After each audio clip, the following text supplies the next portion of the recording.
Iran और America के बीच जारी तनाव के बीच तेहरान लगातार अमेरिका पर हावी होता हुआ दिख रहा था।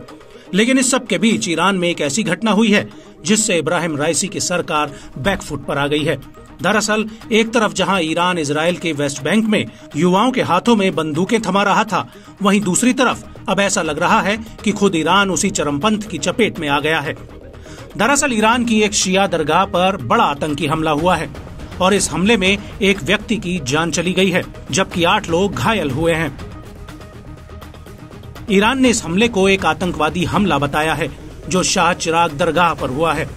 ये दरगाह ईरान के सबसे महत्वपूर्ण धार्मिक स्थलों में से एक है। ईरान की सरकारी न्यूज एजेंसी IRNA का कहना है कि एक हथियारबंद हमलावर ने शाह चिराग दरगाह में घुसने की कोशिश की और उसने वहां पहुंचे लोगों पर गोलियां चला दी। हालांकि जल्द ही उसे हिरासत में ले लिया गया। वहीं इस घटना का एक CCTV वीडियो भी सामने आया है जिसमें हथियारबंद एक युवक दरगाह में घुसता नजर आ रहा है, जिसे देखकर वहां मौजूद लोगों में अफरा तफरी मच जाती है और लोग अपनी जान बचाने के लिए इधर उधर भागने लगते हैं। आपको बता दें कि पिछले साल अक्टूबर 2022 में भी इसी दरगाह पर एक आतंकी हमला हुआ था जिसमें 13 लोगों की मौत हो गई थी। उस वक्त हमले की जिम्मेदारी आतंकी संगठन इस्लामिक स्टेट ने ली थी।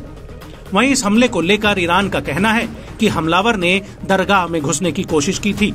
हालांकि सुरक्षा बलों ने जैसे ही उसे रोका तो उसने अंधाधुंध फायरिंग शुरू कर दी और इसके फौरन बाद ही अफरा तफरी का माहौल बन गया। इलाके में तुरंत दुकानों को बंद कराया गया और सुरक्षा बलों ने दरगाह को चारों तरफ से घेर लिया और आसपास के इलाके को सील कर दिया गया, जिसके बाद हालात काबू में आ गए। आपको बता दें कि पिछले साल अक्टूबर में इस दरगाह पर जो हमला हुआ था उसके 2 आरोपियों को ईरान ने पिछले महीने यानी जुलाई 2023 में फांसी की सजा दी थी। इस हमले का मुख्य आरोपी 30 साल का अफगान नागरिक हमीद बदख्शां था, जो हमले के दौरान पुलिस की गोलीबारी में मारा गया था। वहीं 3 दोषियों को इस्लामिक स्टेट के साथ रिश्ता रखने को लेकर 25 साल की सजा सुनाई थी। आपको बता दें कि इस्लामिक स्टेट ईरान में पहले भी धार्मिक स्थलों और सरकारी भवनों को निशाना बनाता रहा है।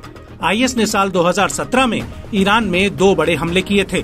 एक हमला ईरानी संसद पर हुआ था, जबकि दूसरा ईरान के संस्थापक आयतुल्लाह रुहुल्लाह खुमैनी की कब्र पर हुआ था।